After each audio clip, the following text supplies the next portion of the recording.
오늘 우리에게 주시는 하나님의 말씀은 누가복음 1장 26절에서 38절 말씀입니다. 다 함께 일어나셔서 하나님의 말씀을 경청하겠습니다. 여섯째 달에 천사 가브리엘이 하나님의 보내심을 받아 갈릴리 나사렛이란 동네에 가서 다윗의 자손 요셉이라 하는 사람과 약혼한 처녀에게 이르니 그 처녀의 이름은 마리아라. 그에게 들어가 이르되 은혜를 받은 자여 평안할지어다. 주께서 너와 함께 하시도다 하니 처녀가 그 말을 듣고 놀라 이런 인사가 어찌함인가 생각하매 천사가 이르되 마리아여 무서워하지 말라. 내가 하나님께 은혜를 입었느니라. 보라 내가 잉태하여 아들을 낳으리니 그 이름을 예수라 하라. 그가 큰 자가 되고 지극히 높으신 이의 아들이라 일컬어질 것이요 주 하나님께서 그 조상 다윗의 왕위를 그에게 주시리니 영원히 야곱의 집을 왕으로 다스리실 것이며 그 나라가 무궁하리라. 마리아가 천사에게 말하되 나는 남자를 알지 못하니 어찌 이 일이 있으리이까. 천사가 대답하여 이르되 성령이 내게 임하시고 지극히 높으신 이의 능력이 너를 덮으시리니 이러므로 나실 바 거룩한 이는 하나님의 아들이라 일컬어지리라. 보라 내 친족 엘리사벳도 늙어서 아들을 배었느니라. 본래 임신하지 못한다고 알려진 이가 이미 6달이 되었나니 대저 하나님의 모든 말씀은 능하지 못하심이 없느니라. 마리아가 이르되 주여 여종이오니 말씀대로 내게 이루어지리이다 하매 천사가 떠나가니라. 이것은 하나님의 말씀입니다. 아멘. 우리가 누가복음을 함께 나누고 있습니다. 누가복음은 누가가 전해주는 복음에 대한 이야기입니다. 근데 이 누가는 사도가 아니거든요. 이방인 그리스도인입니다. 그리고 그 직업은 의사입니다. 그러니까 다른 복음서와는 조금 차이가 있습니다. 과학적으로 또 이성적으로 사실을 모을 수 있는 대로 모으고, 심지어는 어떤 기록에 보면 마리아까지 만나서 바로 오늘의 이 내용들을 직접 인터뷰를 했다고 그렇게 얘기하는, 전해지는 이야기도 있습니다. 그 정도로 이렇게 연구를 하면서 우리에게 복음이 무엇인가, 그 복음을 소개하기 위해서 믿음을 갖지 못하는 사람들, 또 주님을 알지 못하는 사람들에게 전해주기 위해서 예수님에 대해서 좀 독특하게 우리에게 전해주고 있습니다. 어쩌면 오늘 저와 여러분을 위한 말씀이라고 그렇게 볼 수가 있죠. 그런데 이 복음을 소개하면서 누가는 제일 먼저 이 세례 요한의 가정을 소개하게 됩니다. 그러면서 이 복음을 복음되게 하신 예수 그리스도를 이 땅에 보내신 그 하나님에 대한 이야기로부터 그는 이 복음을 풀어가기 시작합니다. 우리 지난 시간에 나누었던 말씀처럼 하나님은 어떤 분일까? 그 하나님은 침묵 가운데서도 역사하시고 일하시는 분이라는 것. 400년 말라기 이후에 큰 400년의 긴 침묵 가운데 울부짖고 안타깝게 갈구하여도 그 어려움과 고통 속에 있어도 하나님은 무관하시고 보고 있지 않는 것 같고 계시지 않는 것 같았지만 하나님은 침묵 가운데서도 꾸준히 하나님께서 우리를 향한 그 일을 행하시고 계셨다는 것. 그래서 오늘 우리 가운데 기도의 응답이 없어도 정말 내가 신앙생활에도 내 생활에 뭔가 변화가 없는 것 같아요. 교회 올 때 가슴이라도 쿵덕쿵덕 뛰면 참 좋은데 그것도 없고 그냥 어쩌면 몸만 왔다 갔다 하는 것처럼 그런 삶이라 할지라도 그 가운데도 하나님은 나의 일어서고 앉는 것을 보고 계시고 가는 것을 알고 계시고 울부짖음도 듣고 계시는 분이라는 그런 말씀들을 이 누가는 우리에게 오늘 전해주고 있습니다.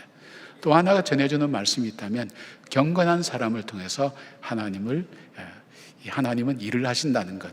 하나님 앞에 정말 헌신된 사람들을 통해서 참 어두운 시대, 변절자가 많고 배교자가 많고 혼란스럽고 이 희망은 보이지 않는 그 시대 속에서도 하나님 주신 언약의 말씀을 믿고 묵묵히 일상 속에서 하나님께서 내게 주신 말씀을 따라 살아가는 바로 그 사람들을 통해서 하나님이 일하신다고. 그래서 선정된 가정이 사가랴와 엘리사벳의 가정이라는 것, 그리고 세례 요한이 오게 되었다는 것을 말씀해 주고 있습니다. 여러분, 믿음으로 살기가 참 어려운 시대에 우리 살고 있죠.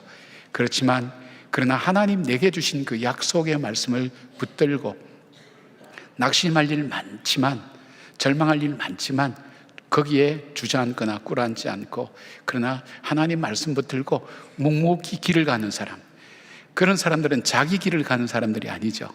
하나님이 여신 길을 가는 사람들이죠. 바로 그분들을 통해서 하나님은 가정에서 역사하시고, 교회에서 역사하시고, 직장에서도 역사하신다는 것, 그것을 말씀하고 있습니다. 그리고 또 하나 있다면 그 하나님은 언약하신 것을 반드시 이루시는 분이다. 어느 정도까지 그 하나님은 언약하신 것을 이루시는 분인가 하면, 그 약속을 지키기 위해서 이스라엘 백성들을 구원하시겠다, 이 인간을 구원하시겠다, 정말 절망적인 인간을 구원하시겠다고 하는 그 약속 지키기 위해서 자기 아들을 십자가에 못 박아 죽이기까지 그 언약하신 것을 이루시는 하나님, 결코 그 약속은 헛된 것이 없다는 것을 우리에게 말씀해 주시면서, 누가가 전해주는 그 하나님은 그런 하나님의 배경 속에서 바로 이 복음의 역사가 시작되었다고 말씀하고 있습니다. 그렇다면 오늘 이 본문을 통해서 하시는 말씀 뭘까요? 그것은 뭐냐면, 하나님은 그러면 어떤 방법으로 일하실까? 하나님이 일하시는 방법이 있죠. 많은 분들이 이것에 대한 연구를 많이 했습니다. 그래서 공통적으로 하는 결론은 뭐냐면, 하나님은 사람을 통해서 일하신다는 것을 많이 이야기합니다. 오늘 본문이 보여주는 하나님이 일하시는 방법은 어떤 방법일까? 첫 번째 볼 수 있는 것은, 하나님은 절대 주권을 가지고 행하시는 분이라는 겁니다. 우리가 좀 더 쉬운 말로 바꾸면 하나님 마음대로 하시는 분입니다. 여러분, 자기 마음대로 하는 사람이 얼마나 무서운 사람입니까?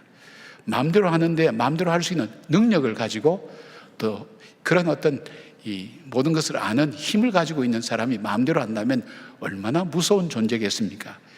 그런데 바로 그 하나님은 우리를 구원하시고 우리를 복 주시기를 위해서 기뻐하시는 분이라고 성경은 그렇게 말씀합니다.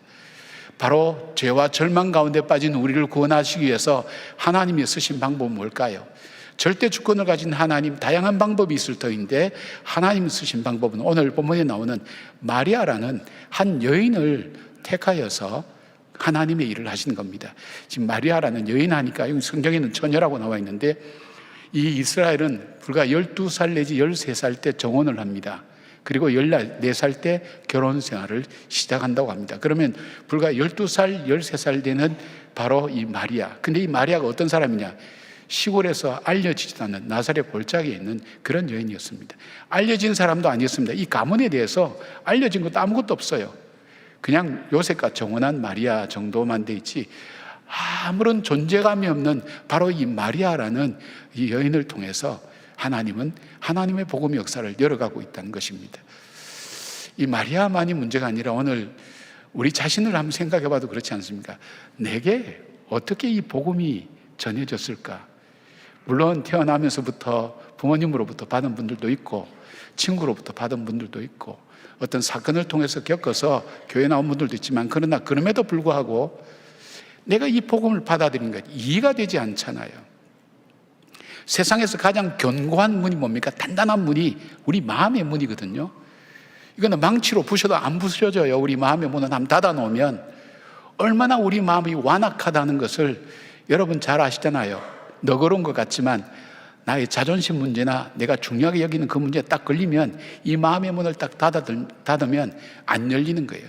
특별히 과학자 같은 경우는 실험 결과가 안 나오는데 어떻게 믿겠어요? 그런데 나에게 이 복음이 어떻게 왔을까? 그 이유를 우리는 알 수가 없어요. 근데 오늘 이 본문 속에서 절대 주권을 가진 하나님께서 왜 구원의 역사를 이 마리아를 통해서 하셨는가 하는 것을 보여주는 말씀이 있어요. 두 절의 말씀이 있는데, 바로 1장 28절과 30절에 공통적으로 사용되는 단어가 있는데, 그 단어가 바로 은혜라는 거예요. 은혜. 여러분, 은혜는 우리가 흔히들 많이 쓰죠. 은혜 받았습니다. 은혜가 넘칩니다. 표현 쓰지만 이 은혜는 인간의 언어가 아닙니다. 왜냐하면 이 세상에는 은혜가 없습니다. 은혜를 그나마 흔적이라도 볼 수 있는 것은 어머니의 사랑입니다. 이 세상은 약육강식의 그런 세상입니다. 원인이 있으면 결과가 있고 권선징악의 어떤 그런 일반적인 법칙이 흐르는 세상이기 때문에, 이 지금 사는 세상도 얼마나 경쟁이 심합니까? 요즘 가장 바쁜 아이들이 유치원 다니는 아이들 안 그럽니까? 유치원 때부터 의대 진학반을 준비하고 있습니다. 정신이 없죠. 여러분 처음 들어봅니까? 유명한 얘기입니다. 이런 얘기는 정말 그렇게 살고 있죠. 그런데 바로 이 은혜라는 이 단어가 우리에게 다가오는 것은 이 굳이 단어를 표현하자면 받을 수 있는 자격이 없는 사람에게, 받을 수 있는 아무런 근거가 없는 사람에게 일방적으로 베풀어 주시는 그 은총을 이야기할 때 은혜라는 표현을 씁니다. 그래서 은혜를 받았다, 그런 표현입니다. 28절에 보니까 가브리엘 천사가 마리아에게 나타나서 은혜를 받은 자여 평안할지어다, 주께서 너와 함께 하시도다. 엄청난 이야기죠. 바로 이 가브리엘 천사가 이 12살 되는 이 소녀에게 나타나서 하나님의 은혜를 받은 자여, 은혜를 받은 자여. 그러니까 은혜는 항상 수동태 형태로 우리에게 주어집니다. 우리가 일방적으로 받는 것이기 때문에 은혜를 받은 자여 평안할지어다, 그렇게 말씀하고 있습니다. 여기에 사용된 은혜라는 카리톤은 설명한 것처럼 값없이 베풀다, 거저 주다라는 말인데 완료 수동태 분사로 되어 있어서 하나님의 은혜가 지금 부어진 게 아니라 이전부터 지금까지 지속적으로 하나님 은혜가 부어졌고, 오늘 그 은혜를, 하나님 부어주신 그 은혜를 받은 자여, 그렇게 지금 말씀하고 있습니다. 30절에 나오는 은혜도 일방적으로 부어지는 하나님의 호의를 의미하는데, 여기에 사용된 내가 하나님의 은혜를 입었느니라 라는 이 은혜도 동일한 의미로 사용되고 있습니다. 둘 다 하나님의 절대 주권적인 그런 성격을 갖고 있습니다. 그런데 원문의 의미를 살펴보면 30절은 조금 우리가 다르게 생각할 수 있는 부분이 있습니다. 원문에 내가 은혜를 입었다라는 표현이 휴레스카린이라는 이 표현인데 수동태로 번역되어 있지만 원문에 보면 내가 은혜를 발견했다라고 그렇게 번역될 수가 있습니다. 우리가 이 큐티 교재로 쓰고 있는 NLT 영어 성경 보면 For you have found favor with God라고 번역했어요. 능력의 의미를 담고 있죠. 너가 하나님의 은혜를 발견했다, 하나님의 은혜를 찾았다. 이것을 이동원 목사님이 이렇게 해석했습니다. 일방적으로 베푸시는 하나님의 은혜만이 아니라 주권적 하나님의 은혜를 삼하고 구하는 능동적인 삶이 오늘 우리의 몫이라고 그렇게 대답했습니다. 하나님께서 내게 주시는 그 일방적인 은혜지만 그럼에도 불구하고 오늘 우리가 가져야 될 우리의 몫은 그 은혜를 사모하고 그 은혜를 기다리는 사람. 그래서 성경을 바라보면, 복음서를 특별히 바라보면 그 은혜를 갈망했던 사람, 비록 하나님으로부터 오는 은혜인지도 모르지만 인생의 회의를 느끼고 갈증을 느끼고 그리고 고통과 아픔, 절망을 느낀 그 사람들이 뭔가 내 삶은 달라져야 된다, 뭔가 내 삶에 변화가 있었으면 좋겠다, 뭔가 내게 소망이 있었으면 좋겠다, 그 갈증과 갈망을 냈던 그 사람에게 주님은 찾아가서 그 사람에게 구원의 역사를 베풀었던 것을 우리는 성경을 통해서 알 수가 있습니다. 바울은 로마서 9장 13절에 하나님의 주권적 섭리에 대해서 이렇게 말씀합니다. 기록된 바 내가 야곱은 사랑하고 에서는 미워하였다 하심과 같으니라고 말씀합니다. 여러분, 옛날에는 장자가 우선이었습니다. 에서는 장자입니다. 야곱은 차자입니다. 그런데 하나님께서 에서는 미워하고 야곱은 사랑했다. 여러분, 미워할 요소가 더 많은 사람이 야곱이었습니다. 에서는 나름대로 그래도 괜찮다고 볼 수가 있습니다. 그럼에도 불구하고 하나님은 선언하십니다. 내가 미워할 자를 미워하고 사랑할 자를 사랑하고 구원할 자를 구원한다. 하나님의 선택적인 절대 주권에 대한 부분을 말씀하면서 바울은 이렇게 표현합니다. 그 하나님은 진흙 한 덩이보다 못한 나를 긍휼히 여기셔서 나를 구원하시는 하나님의 능력이었고 하나님의 사랑이었다. 그런데 이것이 바울을 한마디로 표현하면 하나님의 은혜였다고 그렇게 고백합니다. 마리아는 48절에 그의 여종의 비천함을 돌아보셨습니다. 보라, 이제 후로는 만세에 나를 복이 있다 일컬으로다 라고 노래합니다. 인생을 살아오면서 한 번도 남의 주목을 받지 못했습니다. 여러분, 남의 주목을 받기 위해서 사람들이 얼마나 몸부림치는 세상이 있습니까? 바로 그런데 한 번도 주목을 받을래야 받을 수 없었던 그 인생, 누군가 관심도 가져주지 않은 내 인생, 바로 그 버려진 것 같은 그 인생 속에 주님께서 내게 관심을 갖고 지켜보시고, 이 관심을 갖다, 이 말은 바라보다는 것은, 주께서 돌아보셨다는 것은 관심을 갖고 의도를 가지고 살펴보셨다는 거예요. 나에게 의도와 목적을 가지고 내 인생을 살펴보시고 내 인생 속에 찾아오셔서 나를 돌아보셔서, 이게 뭡니까? 하나님께서 은혜를 베푸셔서 나를 구원해 주셨다. 이제는 사람들이 나를 정말 버려진 여인, 비천한 여인이라고 그렇게 얘기하지 않고 복 있는 여인이라 할 것이다. 하나님의 그 절대 주권, 하나님의 그 은혜 앞에 응답하는 마리아의 모습을 보게 됩니다. 여러분, 저와 여러분은 인생을 살아오면서 남에게 주목받을 만한 사람인가요? 사람은 주목받는 그 사람들이 되기 위해서 매스컴에 알려지기를 원합니다. 보통 TV 뉴스나 뭐 방송할 때 보면 뒤에서 어른거리는 아이들 많잖아요. 텔레비전에 한번 나오려고 고개를 이렇게 하는 보잖아요. 알려지기 위해서 그렇게 애쓰고 노력하죠. 나 우리 존재가 그랬나요? 하나님 보시기에. 이 세상에 얼마나 대단한 사람들 많은데요. 나에게 찾아온 이 복음, 얼마나 내가 소중하고 귀중한 것인가 하는 것을 바로 이 마리아는 알았고 그것을 하나님 앞에 고백하고 있습니다. 여러분, 이것이 마리아만의 고백일까요? 나의 고백은 아닐까요? 하나님은 마리아를 택하심으로 복음이 어떤 것인가 하는 것을 잘 설명해 주고 있습니다. 바로 나 같은 것을 선택하셔서 하나님의 복음이 얼만큼 은혜로 가득 채워진 것인가 하는 것을 우리에게 말씀해 주고 있습니다.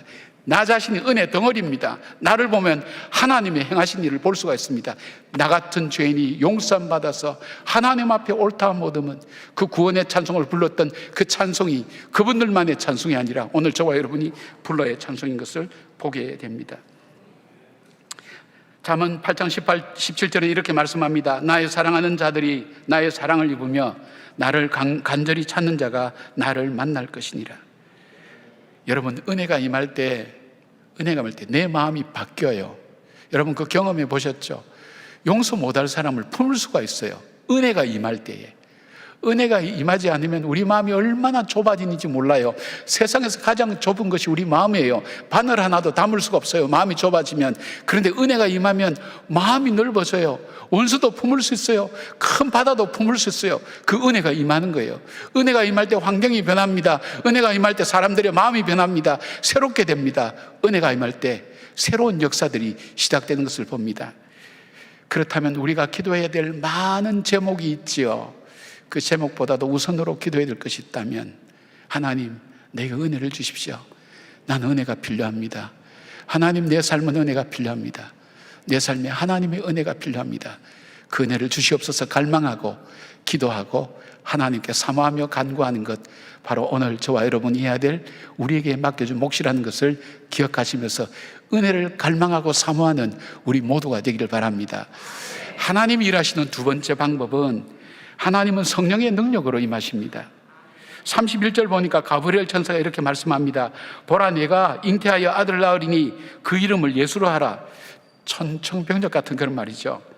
마리아의 질문이 당연히 나오죠. 34절, 마리아가 천사에게 말하되 나는 남자를 알지 못하니 어찌 이 일이 있으리까. 여러분, 이 기사를 쓰고 있는 분이 의사입니다. 어떻게 해서 임신이 되어지는지를 잘 아는 사람입니다. 35절, 천사가 대답합니다. 천사가 대답하여 이르되 성령이 내게 임하시고 지극히 높으신 이의 능력이 너를 덮으시리니 이러므로 나실 바 거룩한 이는 하나님의 아들이라 일컬어지리라. 그렇게 말씀합니다. 말씀드린 것처럼 누가는 의사입니다. 과학적이고 분석적이고 논리적인 것을 추구하는 사람입니다. 현실과 현상을 중요시하고 원인과 결과를 분석하며 진단하는 것을 직업으로 하는 사람입니다. 그런데 그 의사 누가가 대답한 말이 바로 성령의 능력이었습니다. 성령의 능력이라고 표현하지 않고는 도무지 일어날 수 없는 일들, 이성을 뛰어넘어서서 하나님이 행하시는 신비롭고 놀라운 일들을 그는 성령의 능력이라고 그렇게 표현하고 있습니다. 주의 능력이 너를 덮으시리니 라는 이 덮는다는 것은 구약시대에 하나님의 구름이 이스라엘 백성을 덮으면서 하나님의 임재하심을 상징하시는 것입니다. 사람은 할 수 없으되 하나님은 할 수 있다고 그는 그렇게 고백합니다. 이 모든 것이 가능하다고 말씀합니다. 구약학자인 김윤희 교수님 성경 에센스라는 책을 보니까 누가복음이 다른 복음서와 다르게 강조하는 것이 세 가지 있는데 그 중에 하나가 성령의 강조입니다. 예수님의 탄생, 세례요한의 출생, 성령을 통한 마리아의 잉태, 사가랴의 세례, 요한 장명, 시몬이 죽기 전에 주의 구원을 볼 것을 약속받았는데 실제로 약속이 성취되는 것을 보게 하신 분도 성령님이었습니다. 주님은 성령의 광야로 이끌려 시험을 받으셨고 성령의 능력으로 갈릴리로 돌아오셨고 보냄을 받은 70인의 제자들이 돌아왔을 때 성령으로 기뻐하셨고 승천하기 직전에 예수님은 성령을 기다리라고 말씀하셨습니다. 누가복음에서 기록된 사도행전의 그 별칭이 사도행전이 아니라 성령행전이라고 하는 것이 뭘까요? 고비고비마다 순간순간마다 설명할 수 없는 그 사건마다 그것이 이루어지는 일들은 성령의 능력으로 이루어졌기에 그 역사를 기록한 것이 사도행전입니다. 마찬가지로 누가복음도 마찬가지입니다. 그는 자기가 이해할 수 없는, 이성으로 파악할 수 없는 그 부분에 대해서 하나님은 하실 수 있다는 것, 성령의 능력이라는 것을 그는 말씀하고 있습니다. 여러분, 우리가 구원받은 것과 믿음으로 살아가는 것은 우리의 힘이 아닙니다. 우리 힘으로 우리는 살아갈 수가 없습니다. 하나님이 일방적인 이해할 수 없는 그 은혜와 그 사랑으로 우리는 살아가는 것입니다. 사랑하는 여러분, 우리가 하나님께서 내게 주신 내 인생을 정말 멋있게 살고 싶다, 후회 없이 살고 싶다 한다면 성령의 지배함을 받아야 됩니다. 성령의 통치함을 받아야 합니다. 우리가 성령의 인도함을 받지 않으면 우리 속에 육신의 정욕의 인도함을 받습니다. 그리고 사단의 인도함을 받습니다. 그리고 세상 풍조를 따라갑니다. 그런데 이러한 삶이 맺는 열매를 사도 바울은 육신의 열매라고 했습니다. 육신의 열매는 사망입니다. 음란입니다. 더러움입니다. 술수입니다. 그리고 분열과 나눔과 다툼이라고 했습니다. 여러분 살아오신 삶을 쭉 한번 살펴보십시오. 여러분의 지혜로, 여러분의 능력으로, 여러분의 의지로 열심히 살아왔습니다. 그 삶의 결과가 어떤 결과입니까? 성령님의 통치를 받는 그 삶, 성령님의 인도함을 받는 그 삶은 성령의 열매를 맺는다고 그랬습니다. 그 삶은 화목합니다. 기쁩니다. 평강이 넘칩니다. 사랑이 넘칩니다. 그리고 심령이 변화되고 세상이 바뀌어지는 놀라운 역사를 경험하게 됩니다. 목회를 하면서도 사역을 하고 열심히 할 때 자기 힘으로 열심히 하는 사람 보면 반드시 문제를 일으켜요. 자기 힘으로 하는 거 아니에요. 서양의 속담 중에 성령 받지 말고 주의 일을 하라는 것이 이 저주처럼 그렇게 내려온다고 하지 않습니까? 성령 없이 내 힘과 내 능력으로 그렇게 살아갈 수 없는 거예요. 하나님의 성령의 능력을 덧입지 않고는 우리는 하나님의 거룩한 열매를 맺을 수 없습니다. 내 인생을 복되게 살아갈 수가 없습니다. 사도행전 1장 18절은 이렇게 말씀합니다. 오직 성령이 너에게 임하시면 너희가 권능을 받고, 여러분 성령이 임하실 때 권능을 받습니다. 이 권능은 어떤 권능입니까? 죄를 뭡니까? 병자가 낫는 권능입니까? 귀신이 쫓겨가는 권능입니까? 아닙니다. 이 권능보다 훨씬 큰 권능은 나를 이기는 권능입니다. 사단의 지배를 받던 나가, 내 육신의 정욕을 따라가던 내가, 그리고 이 세상 풍조를 따라가던 내가 나를 이길 수가 없어요. 성령의 능력을 받으면 그런 나를 이겨낼 수가 있어요. 사단을 이겨낼 수가 있어요. 그리고 성령의 인도하심 따라 내 삶을 그렇게 결정하고 선택하고 걸어갈 수가 있다는 것입니다. 이 권능을 받아야 됩니다. 이 권능을 받을 때 어떤 역사가 일어납니까? 너희가 내 증인이 되리라는 거예요. 너 사는 삶의 주비만 아니라 그 삶이 점점 확장되어서 성령의 능력을 증거하는 증인으로 살아갈 것이라고 말씀하고 있습니다. 어떤 분들이 신앙 고백할 때마다 그렇잖아요. 우리가 습관적으로, 여러분도 신앙 고백하셨죠? 습관적으로 자연스럽게 하는 분들이 있어요. 거의 본능적으로 나오죠. 그래서 이렇게 신앙 고백합니다. 나는 전능하신 아버지 하나님 천지의 창조주를 믿습니다. 나는 그의 유일하신 아들 우리 주 예수 그리스도를 믿습니다. 나는 성령으로 잉태되어 동정녀 마리아에게 나시고, 하다 보니까 이상한 겁니다. 아니 내가 동정녀 마리아에게 나타났, 주어가 바뀐 거예요. 그는 해야 되는데 나는 계속 하다 보니까 나는 성령으로 잉태되어 동정녀 마리아에게 나시고, 그 다음에 쭉 이루어지는 게 말도 안 되는 얘기가 계속 나오는 거예요. 습관이 아닙니다. 여러분, 여러분이 신앙 고백한 그 고백 중에 성령으로 잉태하신 바로 그 예수 그리스도를 여러분 고백하셨습니다. 그 고백을 진실로 믿기를 바랍니다. 전능하신 하나님께서 우리의 삶 속에서 역사하심을 믿고 성령으로 잉태되신 예수 그리스도를 우리가 우리의 구세주로 고백하며 믿음으로 나갈 때에 하나님 앞에서 성령의 열매를 맺을 수 있습니다. 여러분, 성령을 사모하시길 바랍니다. 성령에 충만하시기를 간구하시길 바랍니다. 초대교회 교인들이 사모했던 것처럼 그 성령이 내게 임하게 하셔서 나를 이기는 능력, 세상을 이기는 능력, 사단을 이기는 능력을 받고 정말 성령의 열매를 맺는 내 인생이 헛된 인생이 아니라 정말 헛되지 않는 복된 인생으로 살아가며 나를 통해서 하나님 복된 사람들이 계속해서 이루어져 나가는 그런 삶, 나만으로 끝나지 않고 증인으로 증거로 나타나는 그 삶을 내 인생의 마지막까지 살아갈 수 있도록 주님의 성령을 사모하고 성령 충만하기를 간구하는 여러분들 되시기를 주의 이름으로 축원합니다. 세 번째, 하나님께서 일하시는 방법은 믿음으로 응답하는 사람을 통해서 역사하십니다. 마리아는 천사 가브리엘의 이해되지 못할 말씀 앞에 다음과 같이 반응합니다. 37절 38절, 대저 하나님의 모든 말씀은 능하지 못함이 없느니라. 마리아가 이르되 주의 여종이오니 말씀대로 내게 이루어지리라 하며 천사가 떠나가리니라. 여러분, 마리아 이 고백 속에 여종이라는 표현이 나오죠. 개역 이 한글판 이전의 성경은 주의 계집종이오니라고 그렇게 번역하고 있습니다. 여기에 여종이라고 하는 그 단어 둘레라고 하는 것은 노예를 의미하는 여성 명사입니다. 근데 이것은 이 단어 속에는 주인의 뜻에 절대적으로 복종해야 되는 존재라는 것을 포함하고 있습니다.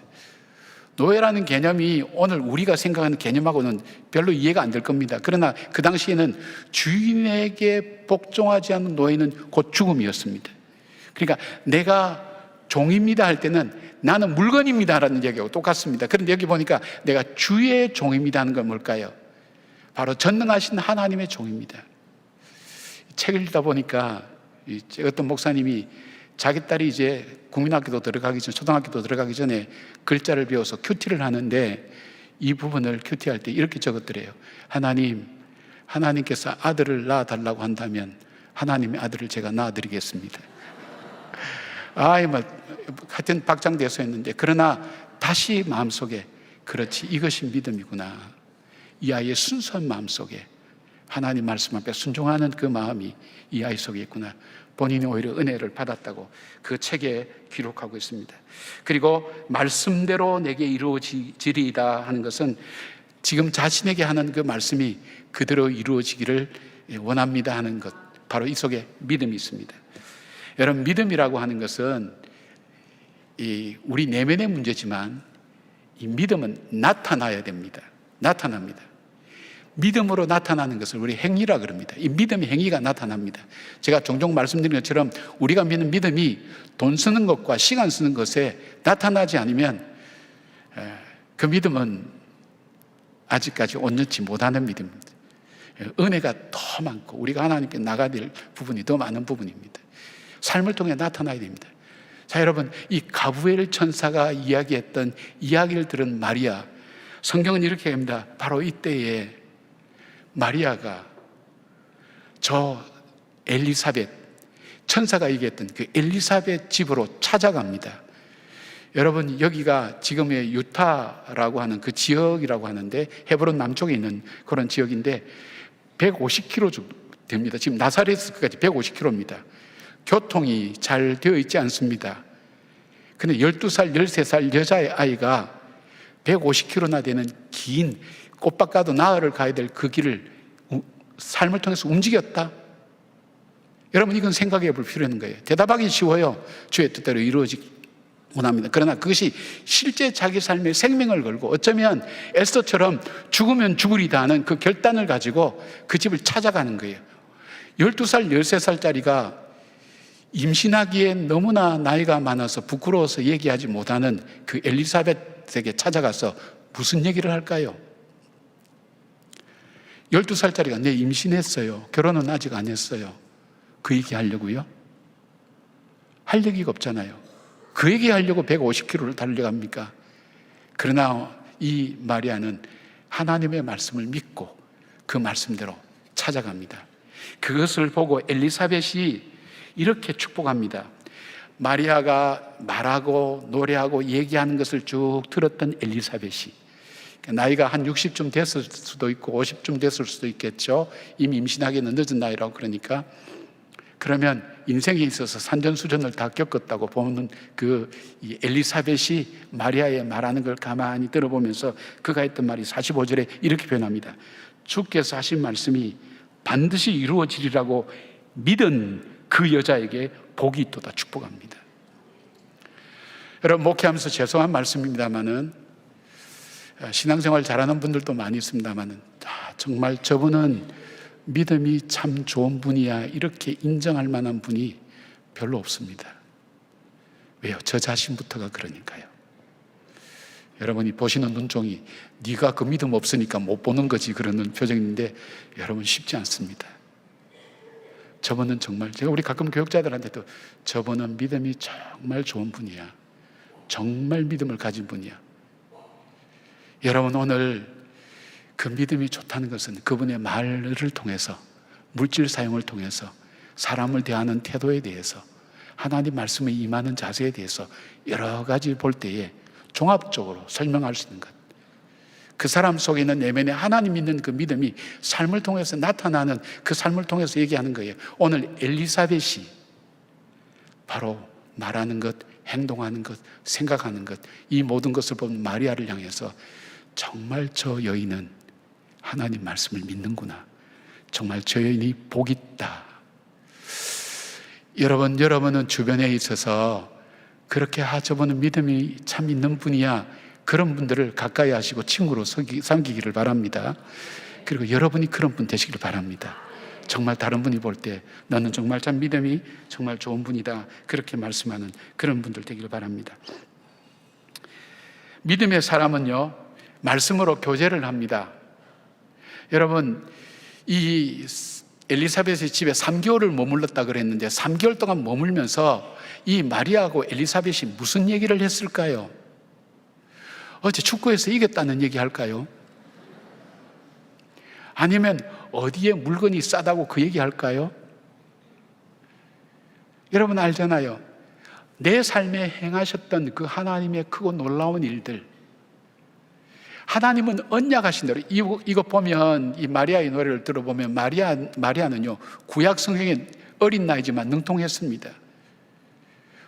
아브라함에게 약속하신 그 하나님, 그 자손들에게도 그 언약하신 것을 이루시는 하나님, 그렇게 고백할 때 하나님께서 내 삶을 통해서 역사하시고 인도하신 그 하나님에 대한 이야기를 서로 교제하지 않았을까요? 믿음의 사람은 믿음의 교제를 합니다. 그 대화가 하나님입니다. 그리고 하나님께서 내게 주신 그 은혜를 나눕니다. 세상 얘기하지 않습니다. 교회 와서 세상 얘기를 하는 거예요. 그거는 밖에서 다른 사람들을 만나서 얘기하는, 교회 안에서 해야 될 일이 뭘까요? 무슨 말일까요? 하나님이 내 삶을 통해서 역사하셨던 일들, 내가 믿음으로 살아갈 때 주께서 역사하셨던 그 일들을 서로 나누며 하나님 이름, 바로 거기에 주님이 임재하시죠. 두세 사람이 내 이름으로 모인 것, 다른 사람 이름으로 모이는데 어떻게 주님이 임재하시겠어요? 그리고 책 펴고 찬송 부르고 하나님 임재해달라고 그렇게 어떻게 할 수 있겠어요?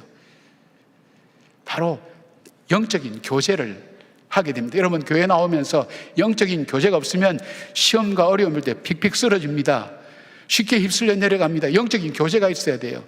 나와 함께 하나님 행하신 일을 같이 붙들어주고 엮어주고 격려할 수 있는, 성령께서 역사하실 때에 대중에 있는 아이가 뛰어놀았다고 그렇게 고백하고 있지 않습니까?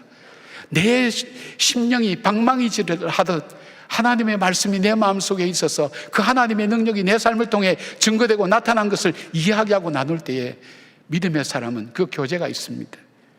그리고 마리아의 노래를 통해서 뭐라 합니까? 믿음의 사람은 찬양을 합니다. 여러분, 찬송을 부를 때에도 여러분은 그냥 악보가 있고 곡이 있으니까 그냥 부는 것 같지만 사실은 이 찬송이 나오는 단계가 있습니다. 맨 밑바닥에 뭐가 있었냐면 하나님이 살아계심을 믿어야 찬송이 됩니다. 이게 진짜 찬송입니다. 하나님이 살아계심을 믿고 그 하나님 찬양을 받아줄 하나님이라는 것을 내가 인정하지 않고 받아들이지 않는 찬송한다, 그 노래 부르는 거죠. 그 다음 단계가 그 하나님이 내 삶 속에 행하셨던 일들을 고백할 수 있어야 됩니다. 아, 이건 하나님이 하셨어, 하나님이 역사하셨어. 그리고 그 다음 단계가, 그래서 하나님께 감사하는 마음을 가지고 있을 때 이 단계를 거쳐서 나오는 것이 찬양입니다. 마리아의 찬양이 그 찬양입니다. 단순히 악보만 보고 습관대로 부르는 찬양이 아닙니다. 이 찬양이 살아있는 찬양, 생명력 있는 찬양이 됐은 이 밑바닥 속에 이 믿음이 바로 그 속에 있고, 그 믿음 속에 하나님이 행하셨던 일들, 하나님께서 내게 행하셨던 일들이 때로는 고난과 시련에 이르겠지만 돌아보면 하나님께 은혜로 감사하는 그 감사가 내 마음에 가득 찰 때 거기서부터 찬양이 솟아나오는 것입니다. 1장 54절 55절 마리아는 노래합니다. 그 종 이스라엘을 도우사 긍휼히 여기시고 기억하시되 우리 조상에게 말씀하신 것과 같이 아브라함과 그 자손에게 영원하시리로다. 영원히 하나님께서 역사하시는 그 하나님의 은혜를 찬양합니다. 누가는 의사이며 과학자라고 말씀드렸습니다. 상식과 이성으로 전혀 받아들일 수 없는 일에 대해서 믿음으로 받아들이고 고백하는 바로 이 마리아와 엘리사벳을 향해서 그는 이런 기록을 남깁니다. 여러분, 믿음으로 응답하며 믿음으로 행함이 있는 바로 그 삶이 순종입니다. 주님께서도 병을 치료하고 난 다음에 뭐라 그랬습니까? 내 믿음이 너를 구원하였다. 단순히 아프다는 것만으로, 그가 힘들다는 것만으로 하나님 치유하지 않았습니다. 그 믿음을 보시고 하나님께서 치유하신 것을 보게 됩니다. 1840년 미국 매사추세츠 주에서 태어난 다니엘 웹스터 위틀이라는 사람이 있었습니다. 이 사람은 평범한 가정에서 태어나서 자랐습니다. 은행원이 되어서 비교적 안정적인 생활을 하던 차에 미국 남북전쟁이 일어났습니다. 평소 자기의 소신대로 그는 북군에 지원해서 전투를 하면서 많은 전과를 세우고 사람들에게 알려지게 되었습니다. 그런데 전쟁이 끝나갈 무렵 수류탄이 터지면서 오른팔이 날아가서 그는 병상에서 고통스럽게 치료를 받아야 되는 상황이 있었습니다. 팔은 떨어져 나갔죠. 미래는 암담하죠. 보이지 않죠. 몸은 고통스럽죠. 얼마나 힘들겠습니까? 가끔 습관처럼 어머니가 자기에게 주어진 그 성경책을 가끔 꺼내서 보고 있었습니다. 그러던 어느 날 밤에 간호사가 자기에게 찾아왔습니다. 저 선생님, 저기 죽어가는 환자가 있는데 기도 좀 해주십시오. 아마 이분이 성경을 보고 있으니까 크리스찬이라고 그렇게 생각했던 모양입니다. 그러니까 순간적으로 웨이터는 그렇게 했습니다. 아니요, 나는 자격이 없습니다. 나는 기도할 자격이 없습니다. 자기 자신 앞에 솔직해진 거죠. 지금까지 자기는 돌아보니까 한 번도 하나님 앞에 진심으로 기도한 적도 없고, 습관으로 한 것도 있지만은 하나님이 살아계신다고 생각한 적도 없고, 그냥 집에서 교회 나가니까 같이 나가고 어머니가 말씀하신가 그래 들었지, 자기가 진심으로 자기 입술로 그 하나님 살아계심을 증거하고 하나님 계심을 믿는 자기 자신이 아니라는 걸 했기 때문에 자격이 없다고 얘기했습니다. 그 병사의 신음소리가 들립니다. 그는 그 신음소리를 들으면서 괴로워서 할 수 없이 그 무릎을 꿇고 침대에 내려와서 그 아픈 몸을 이끌고, 하나님, 나는 하나님을 잘 모릅니다. 그러나 저 병사의 저 고통을 하나님 들어주십시오. 그리고 그에게 가서 띄엄띄엄 기도해 주기 시작했습니다. 기도가 끝나자 이 병사는 숨을 거두었습니다. 그런데 여기서 충격받은 거예요. 그토록 고통으로 일그러진 그 얼굴 속에 천사처럼 환한 모습을 보는 거예요. 자기가 눈을 떴을 때에 거기서 엄청나게 충격을 받았어요. 아니, 하나님이 살아계시단 말인가? 내 기도도 들으신단 말인가? 그러면서 자기가 어릴 때 들었던 말씀들, 그 말씀이 자기의 말씀으로 다가오기 시작했습니다. 그것을 믿게 될 때 그는 고통 중에 함께 하시는 그 하나님, 그 하나님의 은혜를 생각하며 그는 감사하며 그 마음을 글로 적었습니다. 그 시가 이런 시입니다. 아, 하나님의 은혜로 이 쓸데없는 자 왜 구속하여 주는지 난 알 수 없도다.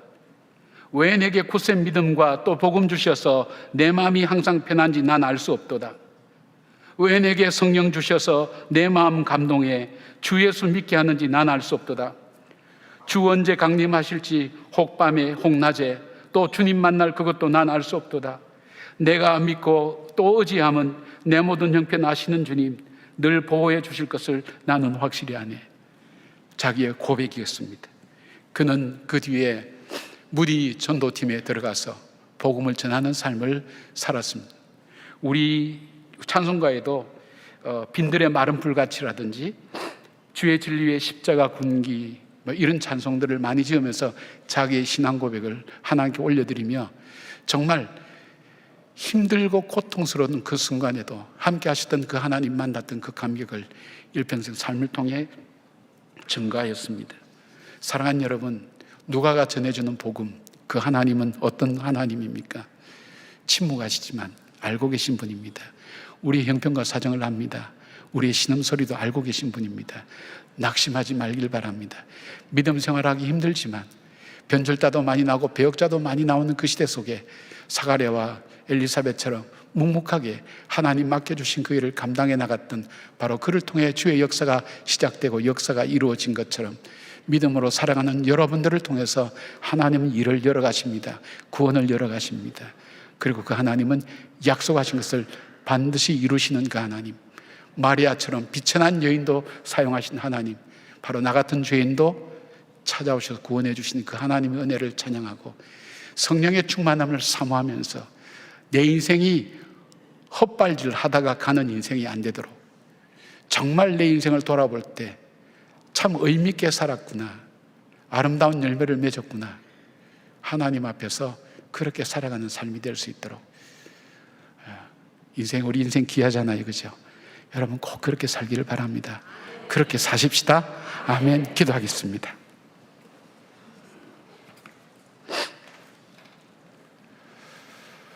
사람은 무엇으로 살아가는지 하는 질문들을 많이 던집니다. 하나님, 잘 살아가고 있는 것 같지만 마음속에 비어있는 내 마음의 공간을, 빈 공간과 허무한 것을 하나님 알고 계시지 않습니까? 사마리아 수가성의 여인처럼 남편이 5이 있었으나 지금 있는 남편도 내 남편이 아니라는 주님의 말씀이 내 인생을 바라보시면서 하시는 주님의 말씀은 아닌지 다시 돌아보게 됩니다. 비천한 나를 돌아보셔서 크고 놀라운 복음을 하나님 받아들이게 하시고 복음을 믿게 하시고 하나님께서 살펴보시고 인도하시는 그 삶을 살게 하신 주님, 이제 사랑하는 주님의 자녀들이 누가가 전해주는 이 복음을 믿음으로 고백하며 하나님 믿음의 삶을 살기를 사모하며 주 앞에 섰습니다. 이제 하나님 세상 밖으로 나갈 때 하나님 그 세상 속에서도 동행하시는 하나님, 내 삶의 현장에 함께 하시는 그 하나님을 고백하며 성령의 인도함을 받는 주의 백성으로 살아가게 하여 주시옵소서. 믿음 지키기 어려운 세상에 살지만 그럼에도 불구하고 그 믿음 붙들고 살아가는 주의 백성 되게 하여 주시옵소서. 예수님의 이름으로 기도드리옵나이다. 아멘.